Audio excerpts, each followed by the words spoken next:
High friend, come back to Ratna Mallick channel. আশা করি সবাই ভালো আছেন, আমিও ভালো আছি। আর নতুন বছরের আজকে আমি কালকে রান্না করিনি, ঘুরতে গিয়েছিলাম। আজকে আমি মেথি শাক বানাচ্ছি। দেখুন, আলু দিয়ে কড়াইতে রসুন দিয়েছি, পেঁয়াজ দিয়েছি, আর ভালো করে লাল বানিয়ে তো হালকা ব্রাউন ব্রাউন হয়ে গেছে। ঠিক আছে, হালকা ব্রাউন ব্রাউন হয়ে গেছে। এখন আমি আলু দেব, আপনারা দেখতে থাকুন, সঙ্গে থাকুন। তাহলে আলু দিয়ে দিয়েছি, দেখতে পাচ্ছি আলু দিয়ে দিয়েছি।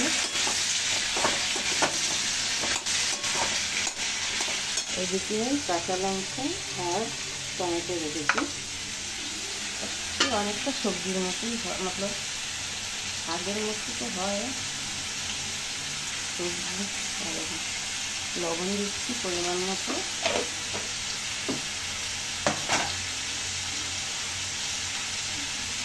হলদি পাউডার,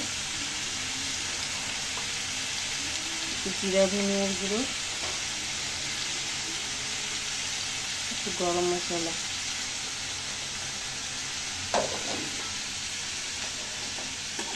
খুব ভালো লাগে, আমি এইভাবেই বানাই মেথি শাক। খেয়ে দেখবেন, এভাবে বানাই, খুব ভালো লাগে।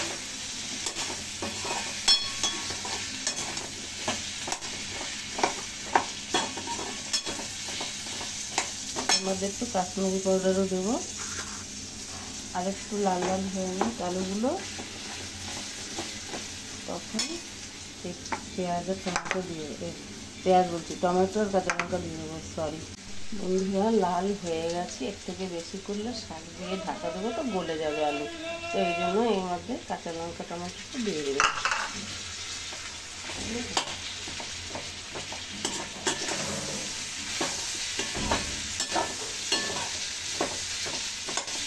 লঙ্কা টমেটো দিয়ে দিয়েছি, এবারে শাকটা দিয়ে দেবো।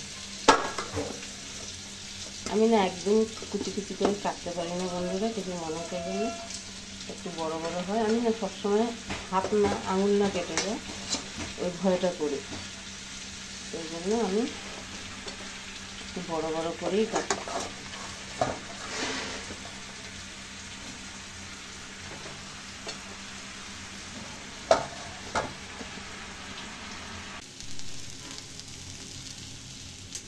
যে শাকটা হয়ে গেছে দেখছেন।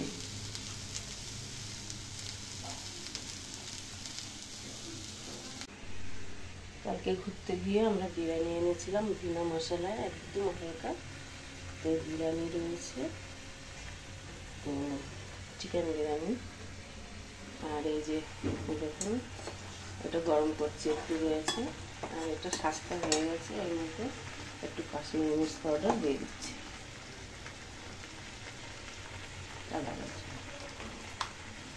পেয়ারা এনেছিলাম, পেয়ারা কাটতে চাকু দিয়ে, বাপরে বাপ।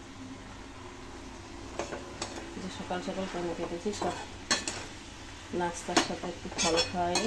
পেয়ারা আছে, পেয়ারাই দেখুন শাকটা হয়ে গেছে। আর 5 মিনিট হলেই একদম খুব সুন্দর হয়।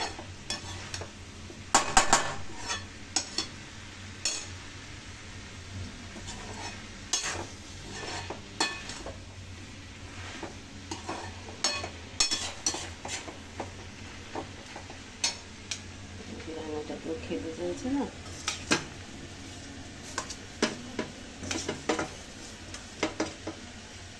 গরম করছি, খেয়ে নেবে। তাওয়ার উপরে বসিয়েছি, এক হাতে ক্যামেরা, ওই জন্য নড়ছে। ঠিক আছে, তাহলে রেসিপিটি যদি আপনাদের ভালো লাগে, শাকটা এরকম, ঠিক আছে, তাহলে আপনারা লাইক করুন, শেয়ার করবেন, শেয়ার করতে ভুলবেন না, বেশি বেশি করে শেয়ার করবেন। টাটা, বাই, রাখছি, ওকে।